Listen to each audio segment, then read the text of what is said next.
1 Coríntios capítulo 6, verso 19, vai nos dizer: acaso não sabem que o corpo de vocês é santuário do Espírito Santo que habita em vocês, que lhes foi dado por Deus e que vocês não são de vocês mesmos? Vocês foram comprados por alto preço. Portanto, glorifiquem a Deus com o seu próprio corpo. Quando a gente lê esse texto, a gente às vezes lê correndo, né, e fala amém, amém, glória a Deus. Mas o que será que Deus quer dizer conosco quando Ele nos dá essa honra, essa graça de nos chamarmos santuário dEle? Quando Ele nos diz que nós somos chamados a ser santuário de Deus, Ele está nos chamando a sermos tabernáculo dEle, o templo sagrado dEle. Quem somos nós? E aí Ele diz o seguinte: olha, vocês têm que entender que vocês foram comprados por um alto preço. Alguém sabe qual é esse preço? E aí Ele pega e diz então: portanto, se vocês entendem o que é isso, glorifiquem a Deus com o seu próprio corpo. Para eu entender o que o meu corpo significa para Deus hoje, para nós entendermos, a festa de tabernáculos nos diz muita coisa.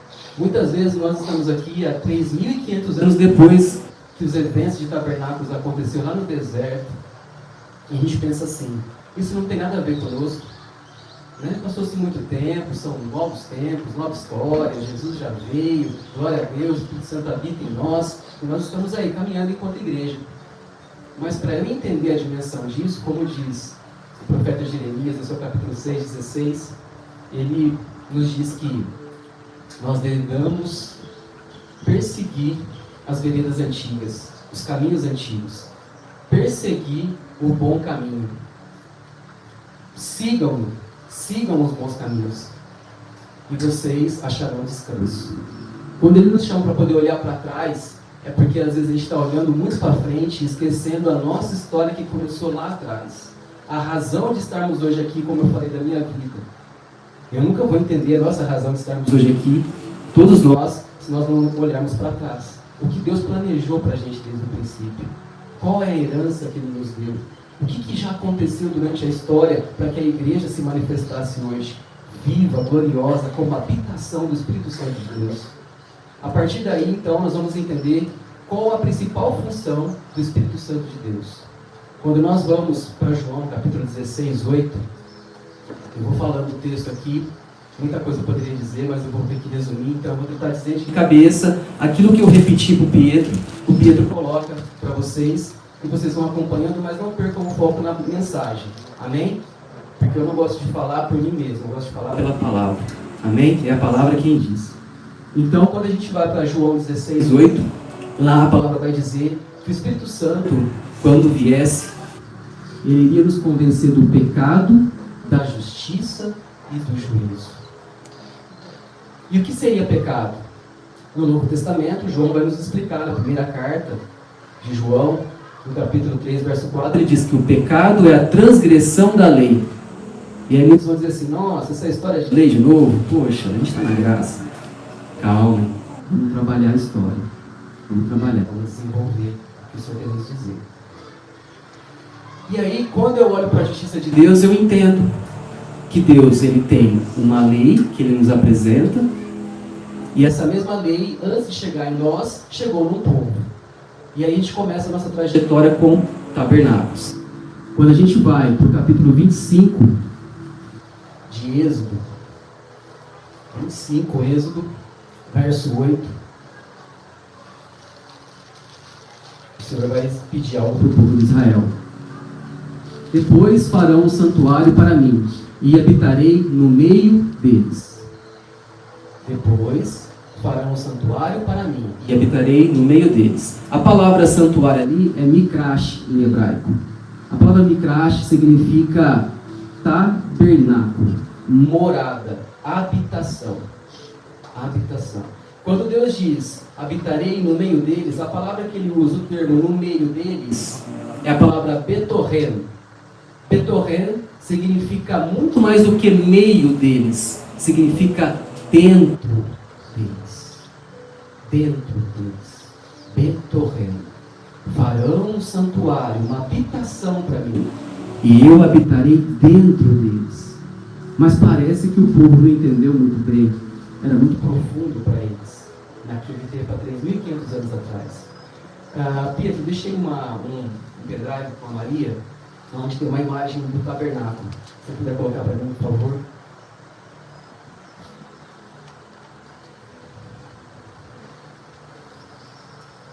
Eu já tinha aberto já. Né? Enfim, eu vou continuar. Ele vai abrir o tabernáculo daqui a pouco, vocês entenderem.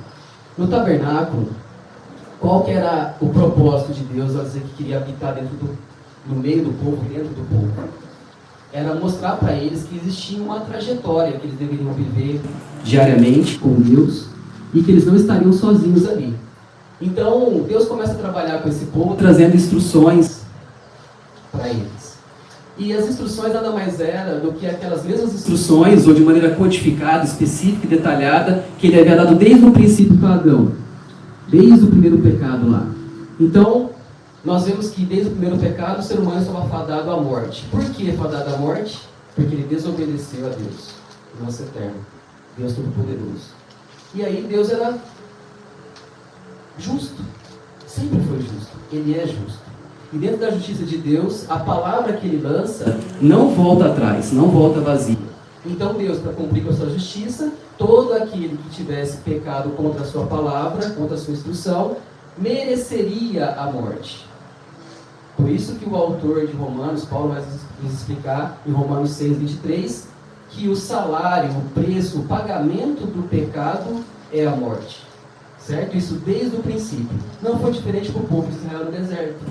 Então Deus diz assim: vocês seguirão as minhas palavras. Caso você as descumpra, vocês são dignos de morte. Que tipo de morte? Primeiramente, uma morte física, a morte da carne. Mas existe uma morte muito pior para vocês. É a separação de mim. Vocês estarão separados de mim. Ao morrerem na carne, existirá um rompimento eterno entre eu, que estou na eternidade, e vocês que são meramente carnais. Por enquanto. O que vocês escolhem? Me obedecer? Me seguir? Porque saibam que todas as palavras que eu anunciar para vocês é para a vida, é para a bênção. E aquelas palavras que eu disser que vocês não devem viver, será para a morte, para a maldição. Então não era que Deus era mau, pelo contrário, ele era bom. A maldade estava dentro do homem quando decidiu desobedecer a partir de Gênesis 3. Então Deus começa a instruir o seu povo. Olha, essa justiça minha, ela é merecida. Porém, vocês passarão por um juízo antes disso. Eu analisarei o coração de vocês. Eu analisarei a intenção de vocês. Eu sempre vigiarei qual é a verdade que está dentro de vocês. Apesar do erro de vocês, eu não eliminarei vocês desde o princípio. Apesar de ser justo que eu faço isso. Porque eu amo vocês mais do que eu queira castigar vocês. Então, toda vez que vocês errarem, eu vou trazer uma condição de manifestar o meu amor, a minha misericórdia e a minha graça para vocês. Então, ele clama ao povo, para que seja trazido, então, a construção do tabernáculo. O tabernáculo, achou Pedro? O tabernáculo, ele vai representar bem o que o povo vivia naquele tempo.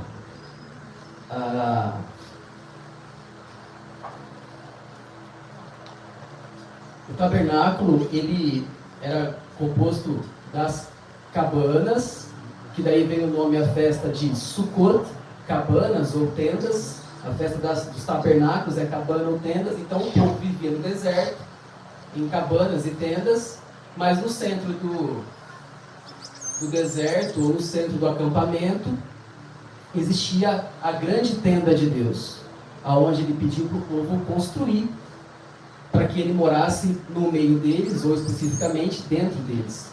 Então, tudo que existia aqui era uma forma que Deus criou e desenvolveu para ser didático, pedagogo com o povo, para que o povo entendesse de forma material o que ele queria dizer de forma sobrenatural. Então, Deus começa a trabalhar. Olha, quando vocês pecarem, o que é o pecado?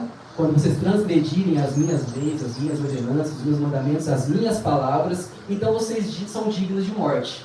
Só que vocês farão algo para mim, de todo o coração. E então eu perdoarei vocês, quando vocês se arrependerem de todo o coração. Porém, a minha justiça tem que se cumprir, porque eu disse que vocês mereceriam a morte. Porém, eu trarei um substituto para vocês. A morte vai acontecer de qualquer jeito, porque eu preciso cumprir com a minha palavra. Eu não sou homem para que minta. Só que a morte não vai ser de vocês quando vocês se arrependerem de verdade. Eu trarei para vocês uma condição de livramento. E aí, então, vocês trarão para mim animais. Cordeiro, novilhos, ovelhas, bodes. O principal deles, o cordeiro. De 1 ano, macho e sem defeito. Vocês trarão ele para mim. E então esse cordeiro será sacrificado no altar. Vocês entrarão pela porta e ele será sacrificado no altar. Mas antes de ser sacrificado, vocês confessarão os seus pecados para o sacerdote que estará aqui oficiando em meu favor. Esse sacerdote é o meu representante, ele vai intermediar tudo o que tiver que acontecer entre eu e o povo. Eu assim o designei. E então, quando vocês confessarem o pecado, o sacerdote terá a autoridade de transferir aquele pecado, ou aquelas transgressões, para aquele animal. E esse animal vai pagar o preço da vida de vocês. O sangue vai ser derramado de qualquer jeito, mas não vai ser o de vocês, vai ser do animal. Porém, não vai ser qualquer animal. Vocês vão trazer um animal que vocês vão criar. Vocês vão criar vários animais. E vocês vão criar esse animal como se fosse um animal de estimação. E quando vocês pecarem, transgredirem a minha lei, vocês trarão esses animais, um por vez, para serem sacrificados no lugar de vocês. Por que eu peço isso? Para que vocês sintam o efeito do pecado e que vocês tenham um verdadeiro arrependimento. Porque se for uma coisa simplesmente mecânica, que valor teria? Certo? Eu preciso mexer no coração de vocês. Vocês precisam entender o que significa a transgressão das minhas palavras e o destino que vocês tomarão se vocês não olharem para aquilo que eu estou dizendo. E assim foi. As pessoas traziam os animais, eles eram sacrificados aqui. Essa didática de sacrificar o animal no lugar da pessoa era a justiça de Deus se cumprindo, porque o pecado aconteceu. Lembra do Espírito Santo? E o juízo de Deus? O juízo de Deus acontecia aqui dentro. Após o sacrifício do animal, não terminava tudo aqui. Existia a bacia em que o sacerdote se lavava, entrava aqui dentro, tinham várias atividades aqui dentro, aonde a principal delas acontecia principalmente em Yom Kippur, no lugar santíssimo, aonde o sumo sacerdote entrava uma vez ao ano. Celebramos a festa de Yom Kippur na semana retrasada, né? Nós viemos estudando sobre a festa de tabernáculos, sobre as festas de trombetas, Yom Teruah, Yom Kippur, até chegar em tabernáculos. Infelizmente, pelo tempo, a gente não consegue abordar tudo, mas eu estou resumindo todas as 3 aqui, porque assim o Senhor pediu. Amém? E Yom Kippur, nós entendemos que o sumo sacerdote entraria naquele lugar e ele faria sacrifícios por si mesmo e por todo o povo. E aí Deus então faria um juízo de tudo aquilo que foi feito ao longo daquele ano, se de fato foi sincero o sacrifício de animais na pessoa, ou substituindo a pessoa do pecador. Ele ia analisar. E aí Deus levantaria um julgamento e uma decisão. De fato, eles merecem o perdão, ou eles não merecem o perdão, porque não partiu do coração, não foi verdadeiro, não foi genuíno. Só que Deus dava mais uma chance, mesmo quando não merecia. E aí ele começa a trabalhar. Quando nós vamos para o capítulo 20 de Êxodo, Deus deu as principais ordenanças para o povo de Israel. 20, versículo 1, que é o versículo 7, mais ou menos. Deus vai trabalhar os mandamentos de Deus. E eu gostaria que, eu peço permissão para o pastor, nesse momento, eu gostaria que todos nós agora começássemos a olhar a mensagem não de fora, mas de dentro. Para que a gente compreenda a palavra de Deus, não dá para ser apenas ortodoxo. Nós temos que ser ortopráticos. Viver a essência da mensagem. Quando eu entro na história, quando eu vivencio a realidade profética, eu começo a sentir o que o Espírito Santo de fato quer manifestar. Porque ele estava lá e ele está aqui. Amém? Então é ele que vai fazer a conexão. Glória a Deus. Eu vou ler um texto com vocês e eu gostaria que ele falasse o mais profundo do nosso ser. A começar por mim.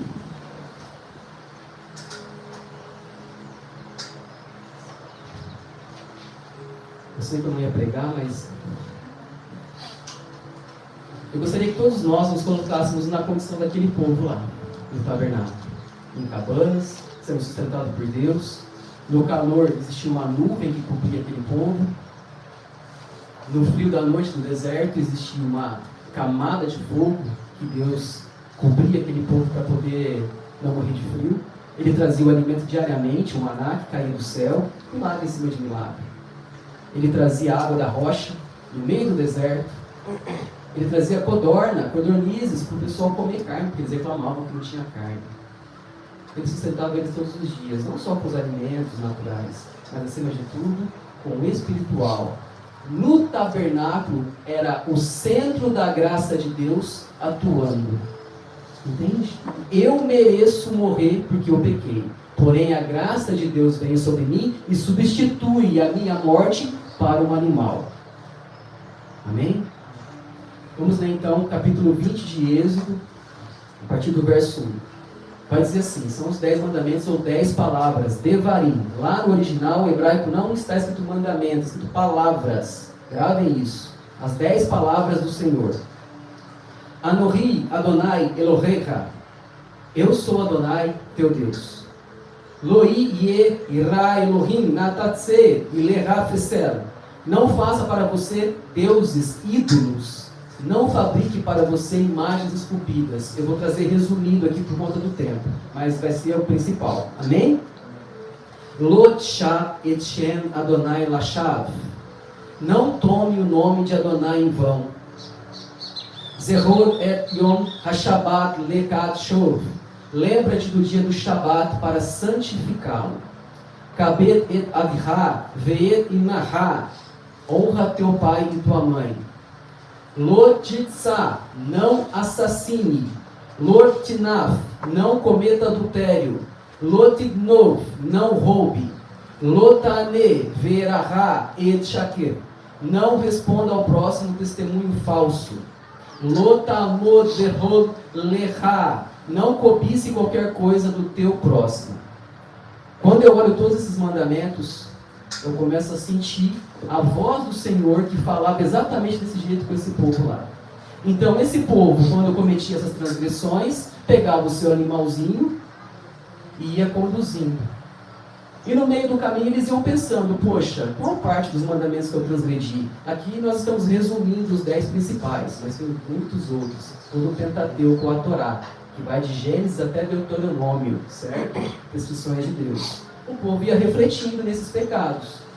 Aquele que de fato se arrependeu, ele ia lamentando e chorando, porque ele sabia que ele ia perder o animal dele. Por culpa dele próprio, o animal não tinha culpa nenhuma, era um animal inocente, mas o sangue ia ser derramado. Acontece que, num momento da história,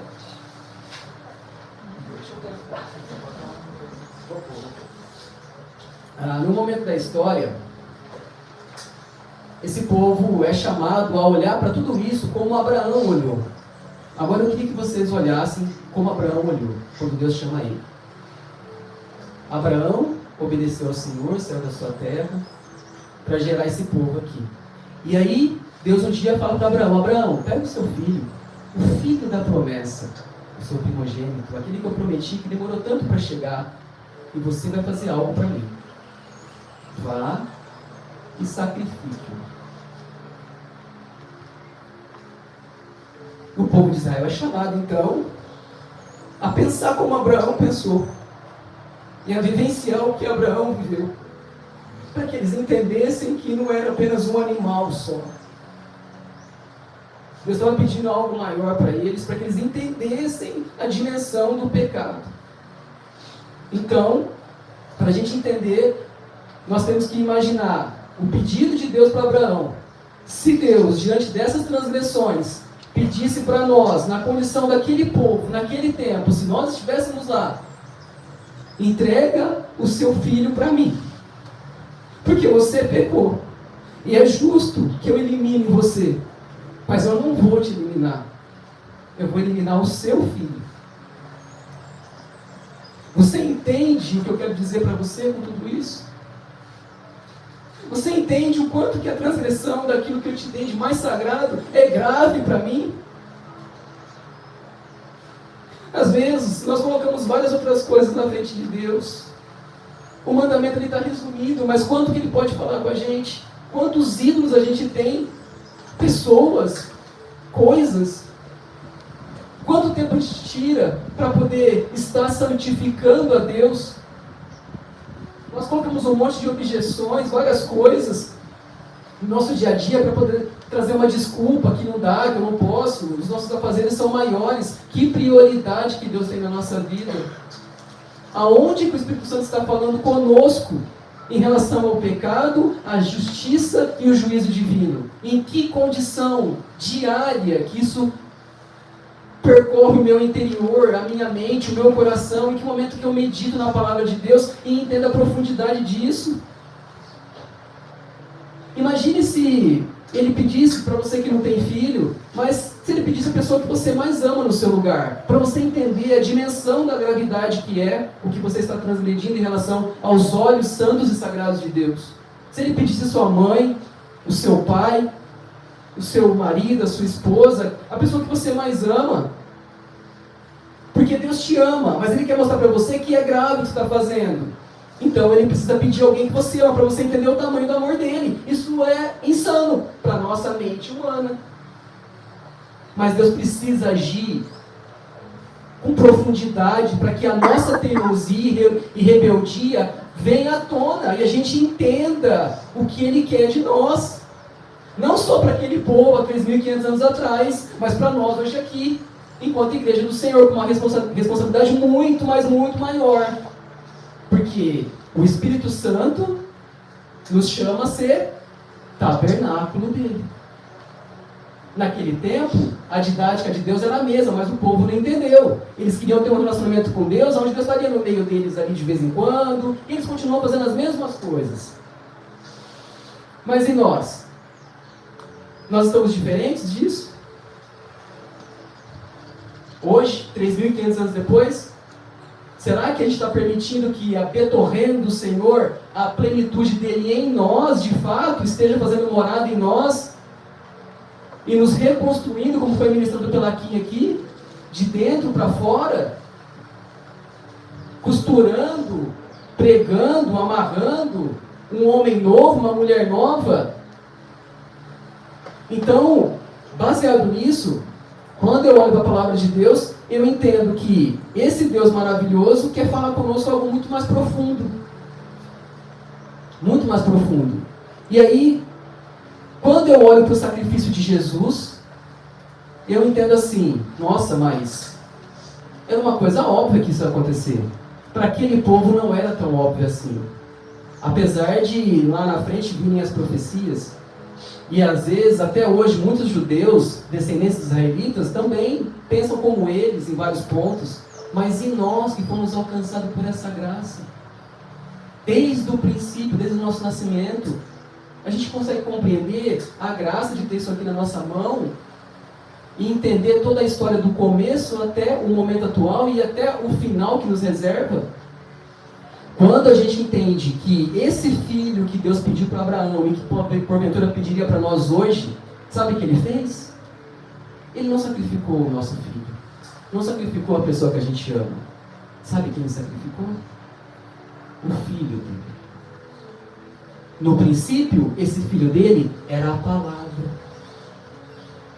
João 1. No princípio ele era a palavra. E a palavra estava com Deus, e a palavra era Deus. E a palavra se fez carne e habitou. A palavra habitar no grego aqui é esquenosen. Sabe o que significa? Tabernaculou no meio de nós. A profecia do tabernáculo era uma profecia didática, para o povo entender naquele tempo, que no tempo propício, A salvação verdadeira, o perdão real, a expiação plena viria naquele que iria tabernacular no meio de nós, dentro de nós. Amém? Quando eu começo a entender esse processo, eu começo a entender então que Deus trabalhava com um espírito de dívida. Esse povo devia para Deus, porque eles haviam pecado. E aí eu entendo o que Deus quer dizer quando Ele lança o seu Filho na cruz. Eu começo a entender o processo da expiação de uma maneira mais profunda, olhando para o tabernáculo. Quando eu olho para Jesus na cruz, no seu último ato, o que Ele proclamou? Para que todos entendessem. E a gente muitas vezes não entende, porque nós não voltamos para as veredas antigas. Ele diz lá, está consumado, é a tradução que nós temos. Mas no original grego a palavra é tetelestai, que significa está pago, está quitado. No hebraico e no aramaico a palavra é nishelem ou nishelam. A palavra nishelem vem de shalem, que significa apaziguar. Dali surge a palavra shalom, que nós conhecemos que é paz. O substantivo paz vem de shalem, que vem da expressão original nishelem ou nishelam, que significa está pago para que haja paz, para que haja reconciliação, para que haja justificação, para que haja aceitação, para que haja reconexão, para que haja comunhão, para que haja moradia, habitação.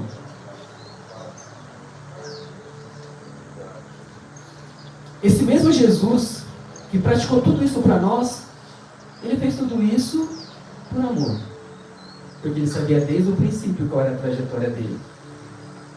Quando eu olho para a palavra de Deus, eu penso assim, poxa, mas esse tabernáculo aí é muito antigo, não tem nada a ver com nós hoje. Afinal, somos outro tempo, né?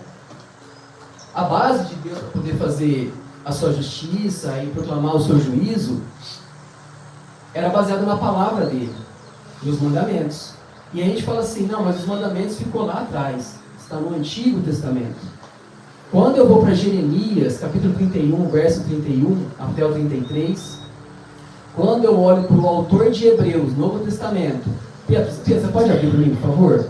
Hebreus, no capítulo 8, do verso 7 até o verso 12. Nós vamos ver que, pode ser do verso 1 até o verso 12, por favor. Nós vamos ver que esse mesmo Jesus que se sacrificou por nós, como se fosse esse cordeiro imolado, como se fosse talvez a pessoa que a gente mais ama, mas era a pessoa que Deus mais amava, o primogênito dele. Quando ele se sacrifica por nós, o ato de expiação dele não termina ali. Por quê? Porque ele tinha que prosseguir com a sua missão. Para que de fato o Espírito Santo pudesse agir em nós até a consumação dos tempos, como era o desejo de Deus desde aquele tempo. Então, esse mesmo Jesus começa a representar aquele povo e todos aqueles que creem, vamos chegar no final, todos aqueles que creem através de um santuário, de um tabernáculo, de um templo. Mas aonde? Se hoje aqui na terra não tem o templo mais, já se passou tanto tempo? Hebreus 8, verso 1 até o verso 12. Nós vamos ver que esse mesmo Jesus que morreu, ele venceu a morte. Amém? Todos nós sabemos disso. Para que existisse vida. Então, após isso, ele fala, eu preciso voltar ao Pai. Vocês devem ficar felizes por isso. Porque eu vou ao Pai, mas eu enviarei a vocês o Consolador, o Espírito da promessa. E ele guiará vocês a toda a verdade. Amém? Aquele portão lá do tabernáculo, vocês viram aquela porta inicial de entrada? Sabe como que era o nome dela? Verdade. Eu sou o caminho, a verdade. Sabe o trajeto que é da porta até o lugar santíssimo, aonde existia expiação plena, uma vez por ano, no dia de Yom Kippur? Sabe como que chama esse trajeto? Chamava e deveria chamar até hoje, segundo a nossa concepção da palavra de Deus, caminho. Eu sou o caminho. Lá no lugar santíssimo, quando a expiação acontecia de forma plena e Deus levantava o seu juízo e existia a absolvição de todas as culpas devido ao arrependimento genuíno de cada coração, ali Deus restituía a vida terrena e a vida eterna. Então, quando Jesus, como sumo sacerdote, morre, ele começa a oficiar no lugar que era necessário que ele oficiasse até que todas as coisas se cumprissem. Então, eis que ele sobe a Deus para servir no santuário celestial, no tabernáculo celestial, no templo celestial, que não vem depois do físico, ele vem antes do físico. O físico, lá em Hebreus 8, Moisés vai receber da parte de Deus as instruções para poder construir conforme aquele que era o original, que já existia na eternidade, já existia na morada divina. Então, a vontade de Deus desde o princípio era que o povo entendesse essa didática. Eu já habito na plenitude dos tempos, eu estou acima de vocês. Porém, eu, o Deus Todo-Poderoso, faço questão de estar no meio de vocês. Mais do que isso, me permitam acessar o interior de vocês. Eu não quero só um relacionamento externo, eu quero habitar dentro.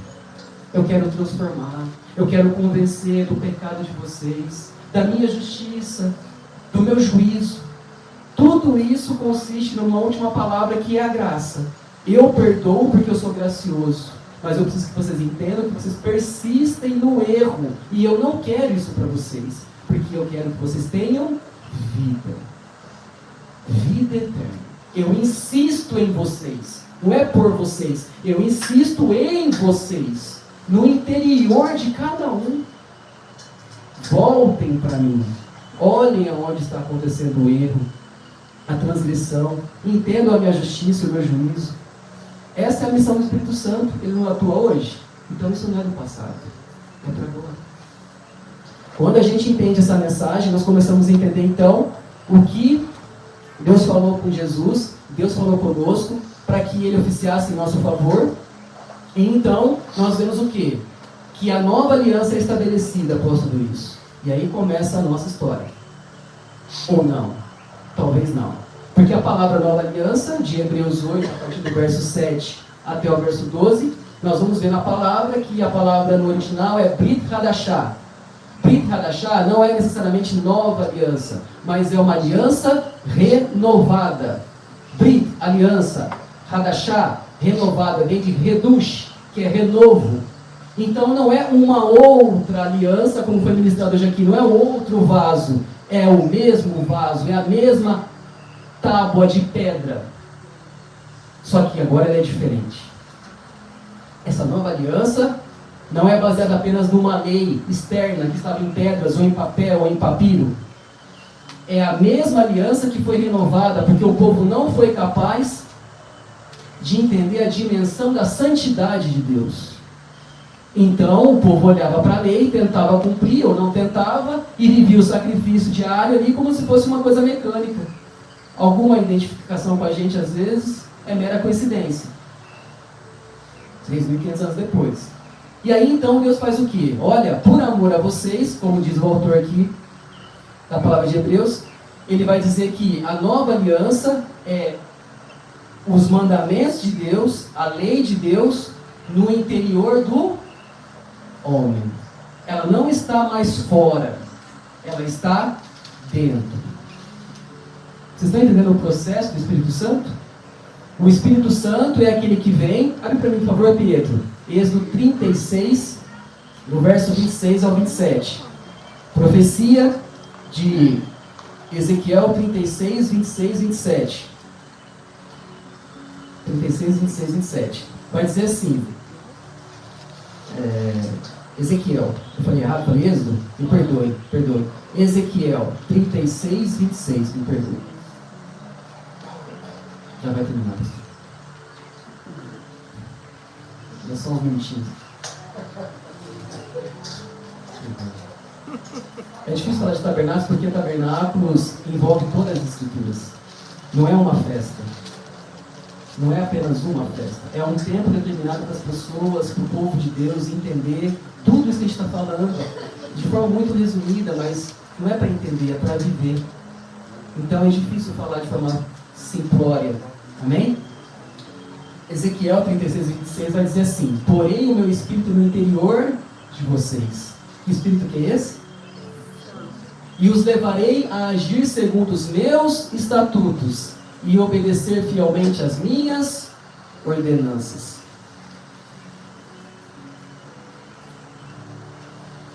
Vocês habitarão na terra que deu aos seus antepassados, vocês serão o meu povo e eu serei o Deus de vocês. Essa era a promessa de Deus para aquele povo. Então Deus queria que aquele povo se reconciliasse com Ele, porque existia uma promessa. Qual era a promessa? Que eles habitariam na terra que Deus prometeu, mas acima de uma terra seria um reino. Terra é uma coisa, um reino estabelecido naquela terra é muito maior do que uma mera terra.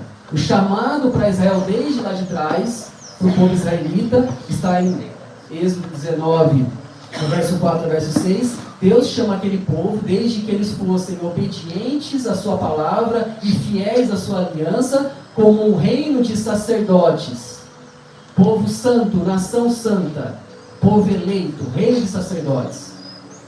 E aí, o curioso é que quando a gente olha a aliança que Deus estabeleceu baseada nas suas leis, a gente fala, não, mas foi para Israel, isso que ficou para trás. Só que lá no mesmo texto de Hebreus 7, 12, vai falar que a nova aliança entre Deus e o povo dele é firmada novamente com Israel. Eis que farei uma nova aliança com Judá, né, e Israel.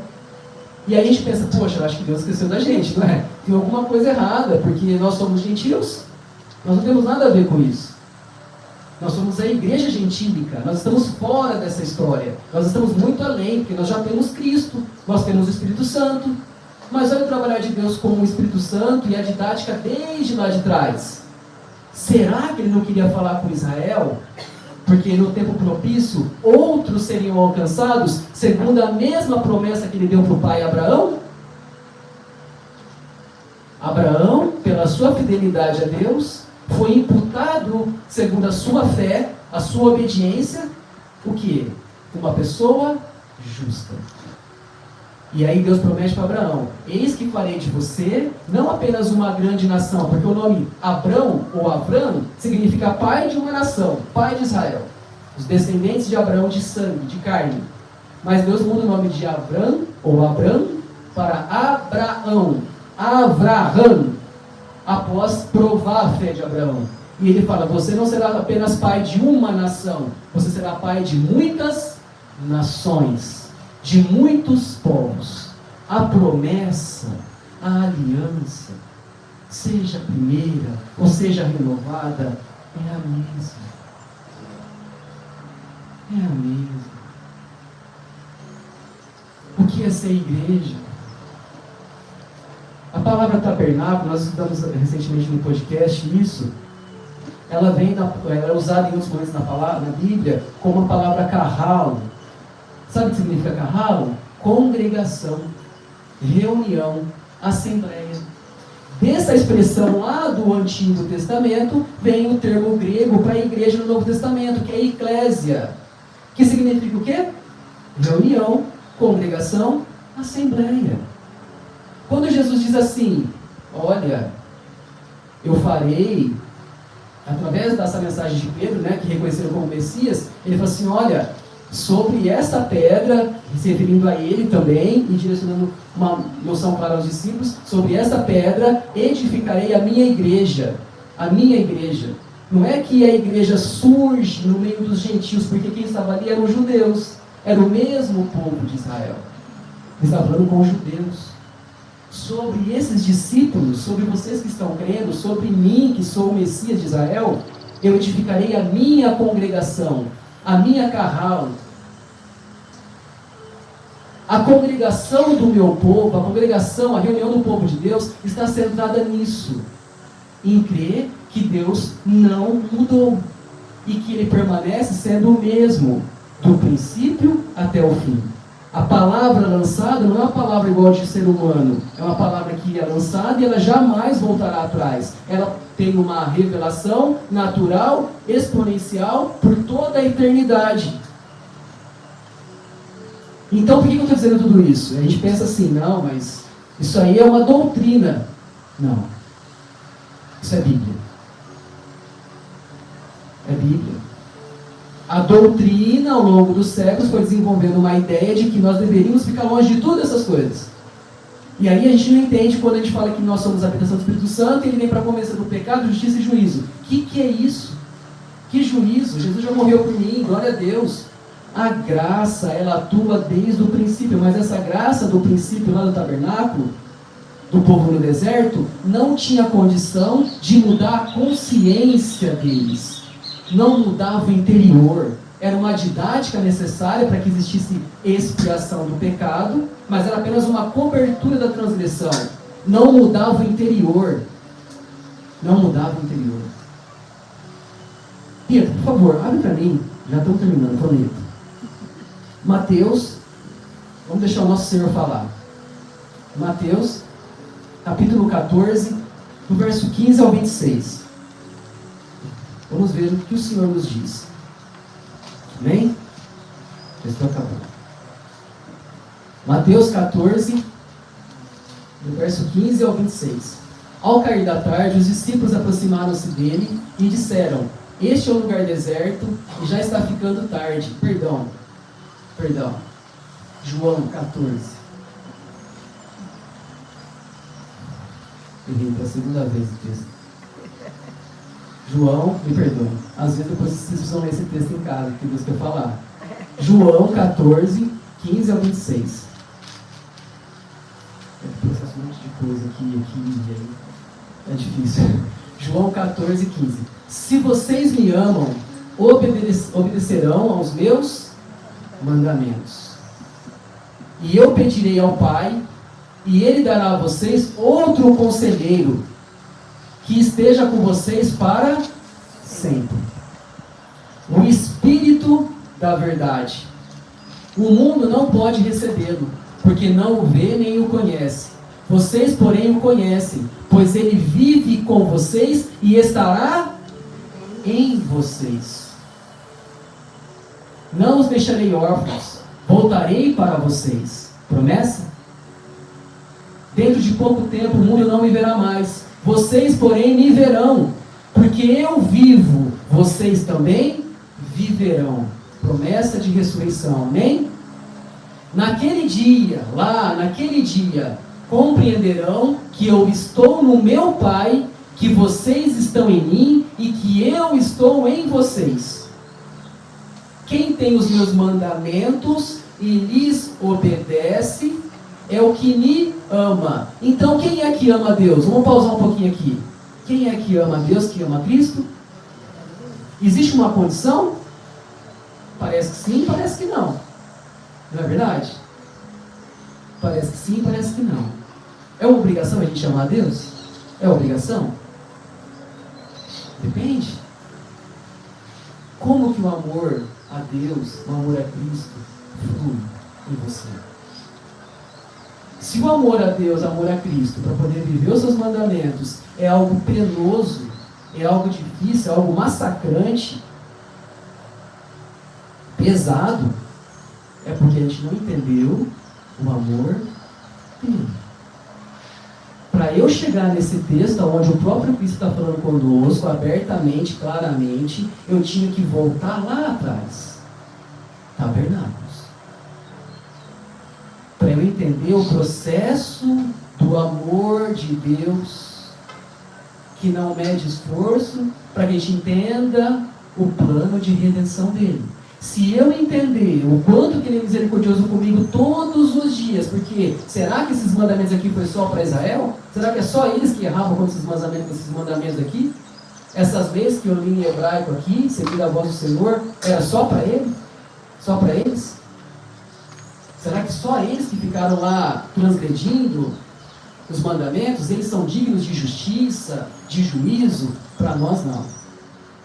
Será? Quando eu não entendo o amor de Deus, a começar do princípio, o que Ele fez e continua fazendo por nós, através de Jesus Cristo, e intercedendo por nós diariamente. Paulo escreve para Timóteo, no primeiro capítulo, no 1 Timóteo 2,5, onde ele diz: existe apenas um Deus, que aliás é o maior dos mandamentos. Deuteronômio 6,4. Existe apenas um Deus, e um só mediador ou intercessor entre Deus e os homens. Quem é Ele? Cristo Jesus. Quem? O homem. Por que o homem? Porque é aquele que no princípio era a palavra, mas Deus proveu que essa palavra lançada, e diga-se de passagem, tudo que Deus falou lá atrás é palavra, essa palavra lançada se faz carne e tabernacula no meio de nós. Então, o Cristo que intercede por nós é aquele que é humano, o homem, o que veio em carne, porque não existia expiação de pecado, segundo Levítico 17:11, sem o que? Derramamento de sangue. Fantasma não tem sangue, não tem carne, não tem osso. O mero espírito não tem.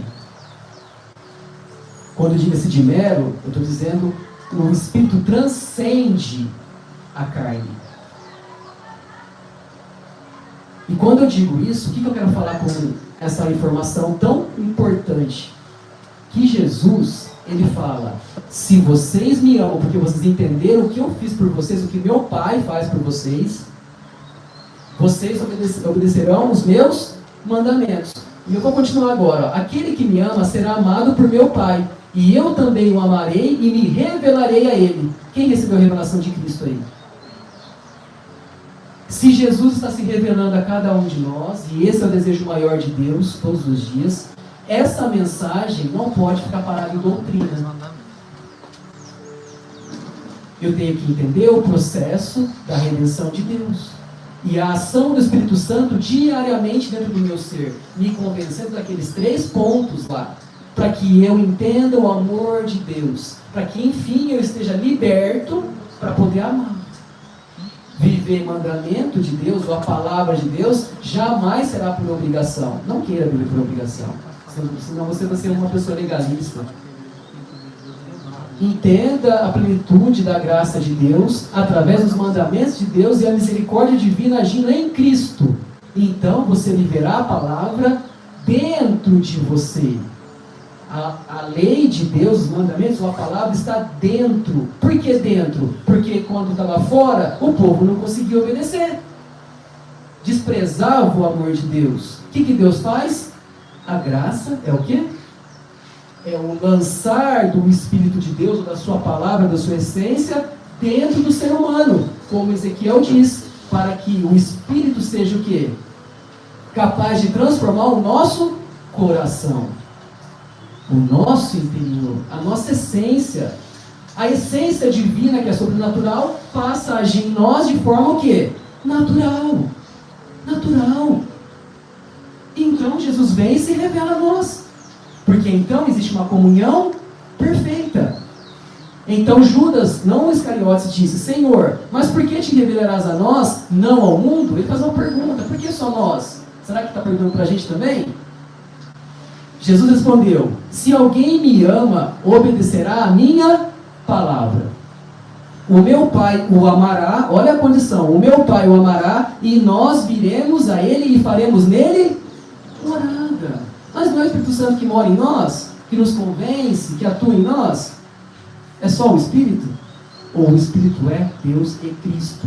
Em todo esse processo do plano de redenção, aonde o mandamento continua sendo a base, o alicerce para a expressão maior do amor, tanto da parte dele como da nossa parte. É uma comunhão, é um relacionamento, é uma vida prática.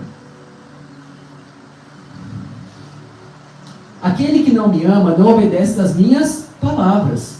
Aquele que não me ama não obedece às minhas palavras. Estas palavras que vocês ouvem não são minhas, mas do Pai que me enviou. Mas Jesus trouxe uma outra mensagem. Quando tudo mudou lá atrás, ele trouxe uma nova mensagem. Então ficou para trás o que Deus havia dito. Ele é a própria palavra, encarnada. E as palavras que ele está anunciando, ele está dizendo, não é de mim mesmo. É aquela lá. É do Pai que me enviou, são as mesmas palavras, porque eu não tenho como me auto-contradizer. Se eu sou a palavra do Pai que encarnei, como que eu vou dizer outras palavras, se não as mesmas que existem desde o princípio? Porque Ele e o Pai somos um. O Espírito é um.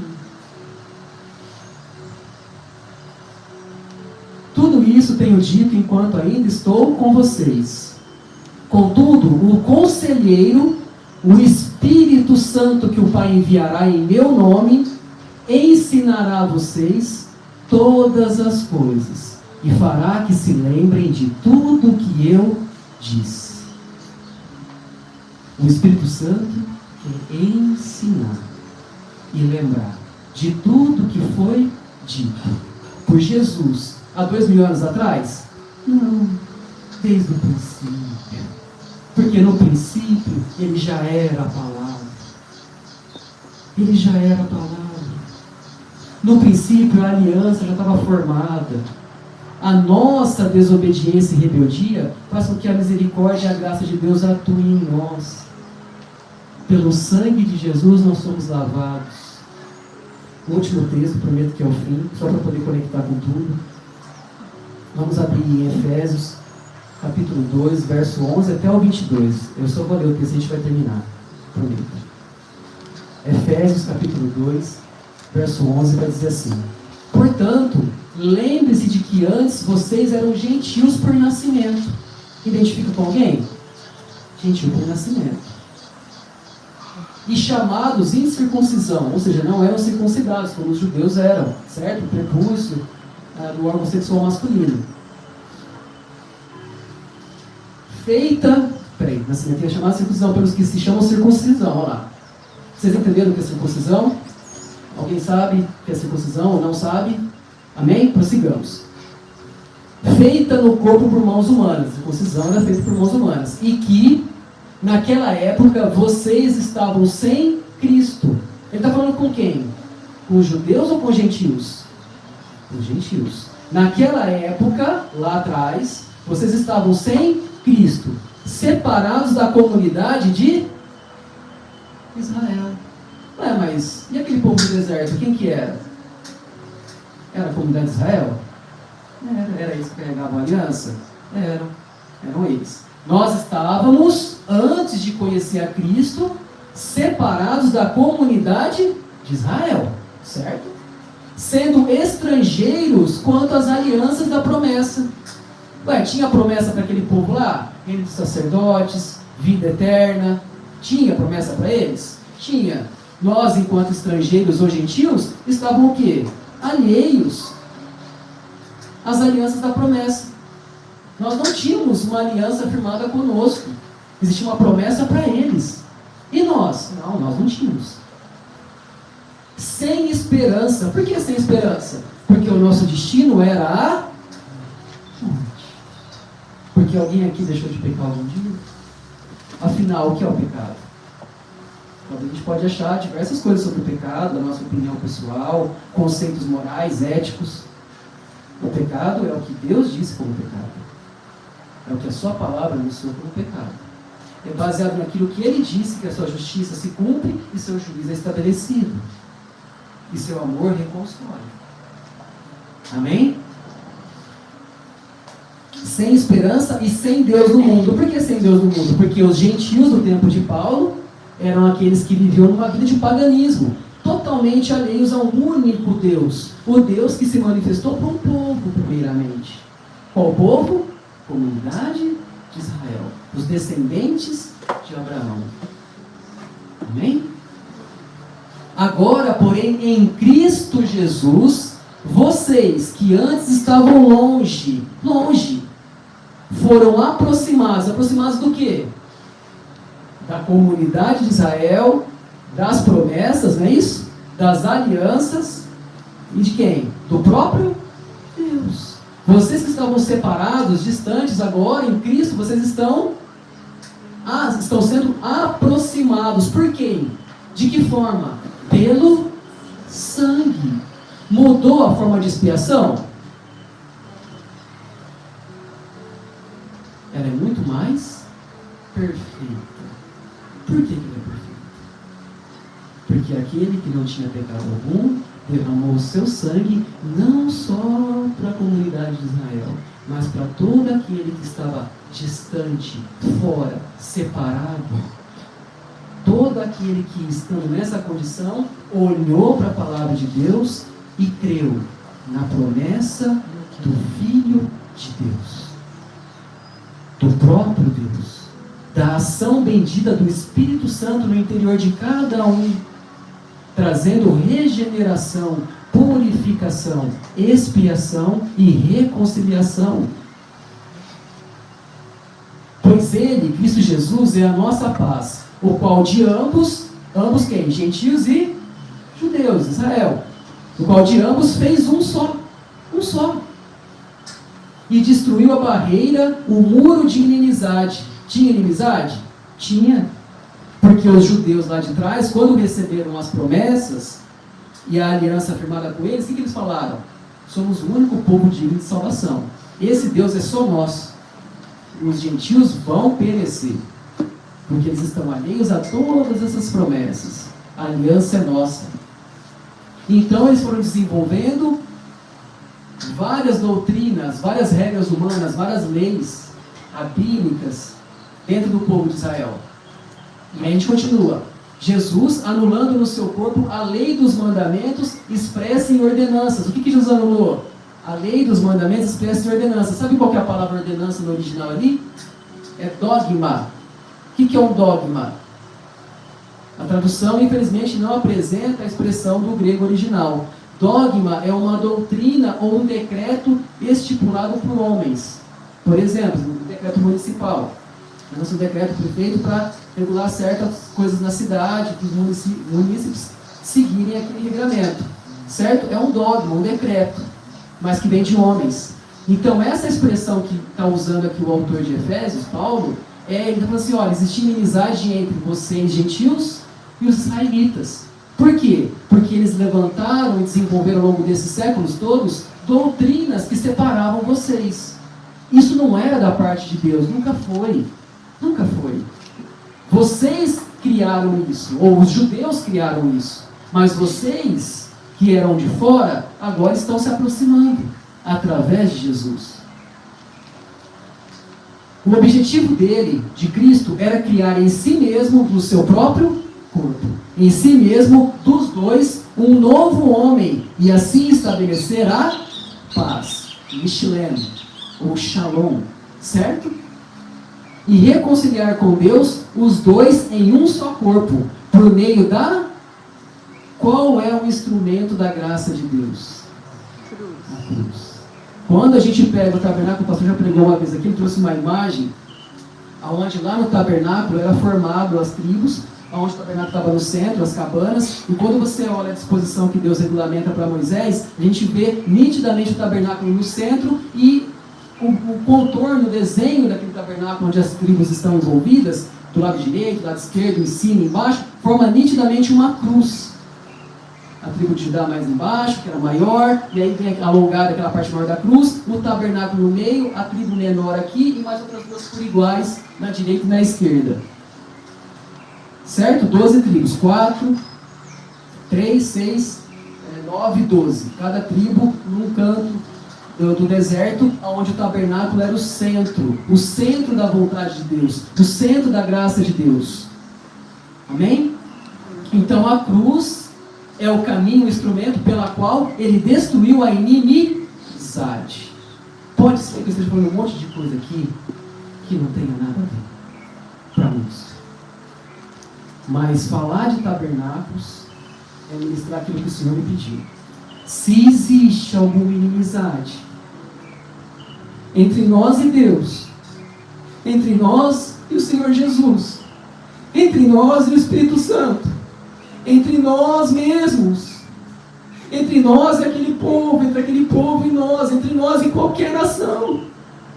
Jesus está chamando a gente para entender um instrumento na reconciliação, um instrumento que traz paz, um instrumento que traz a graça, um instrumento que une, que não divide.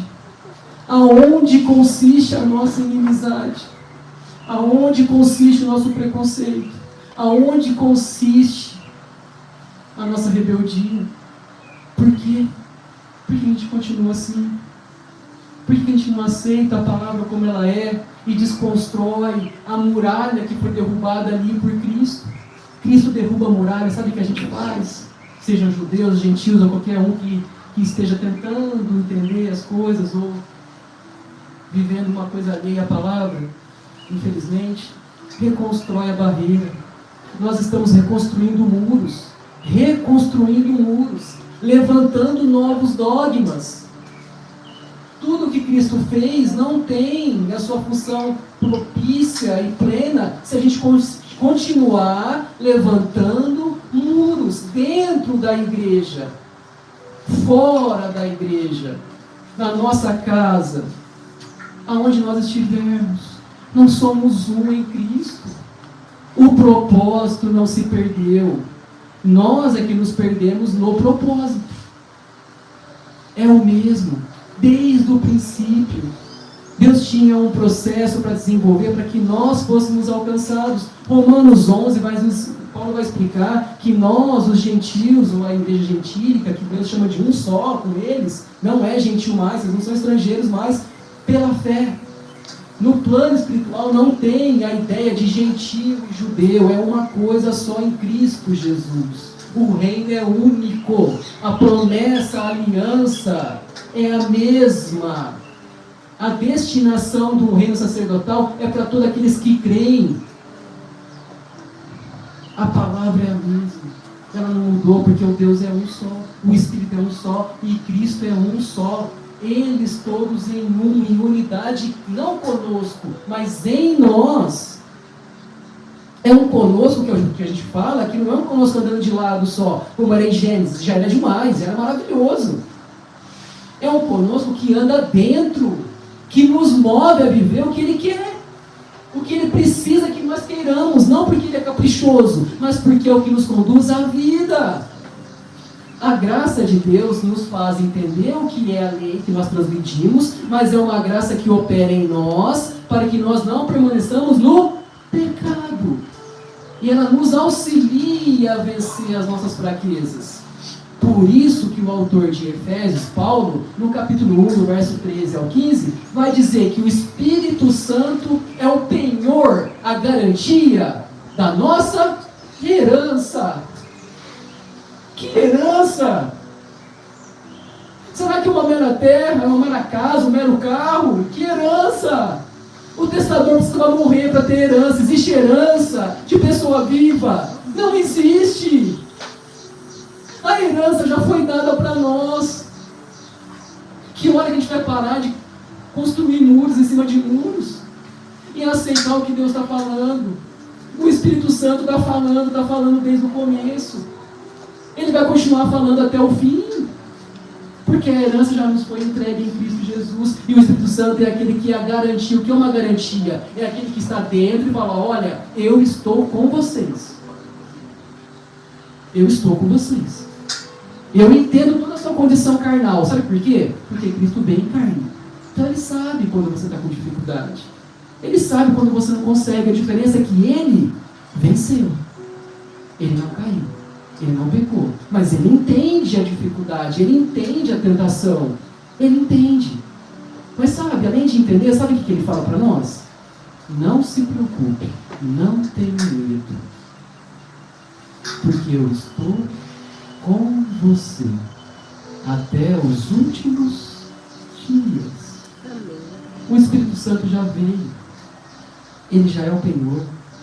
Cristo está lá intercedendo por nós diariamente, constantemente, para que nós não sejamos consumidos pela ira de Deus, porque é justo.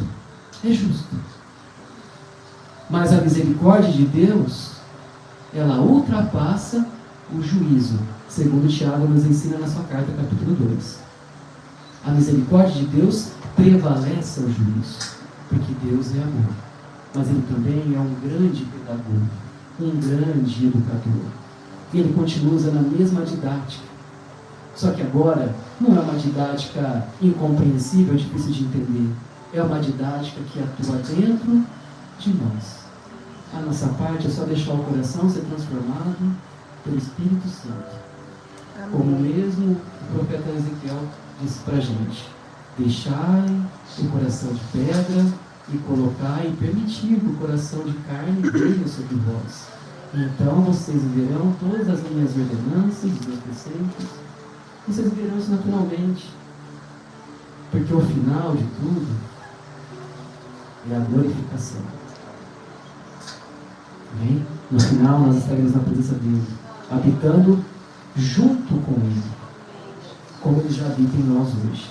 Só que tudo será mais perfeito e mais pleno. Face a face. Pen el. Face a face. Amém? Glória a Deus, glória a Deus. Obrigado, irmãos. Me perdoe pelo horário. Mas o Rô falou: você quer pregar? Eu falei: Rô, não estou preparado, é muito em cima. Mas a minha esposa é testemunha o quanto que foi difícil para mim preparar esse estudo. E eu falei: não vai dar tempo, o Rô vai ficar bravo comigo, como é nos estudos. Mas eu sei que ele vai entender, eu sei que hoje é Santa Ceia, ele preparou a palavra também. Talvez muita coisa que eu estou dizendo aqui serviria para o que ele vai dizer, ele vai conduzir agora pela unção do Espírito Santo. A gente tem uma oportunidade muitas vezes única, né? Nós nunca sabemos o dia de amanhã. Quem somos nós? Somos pó.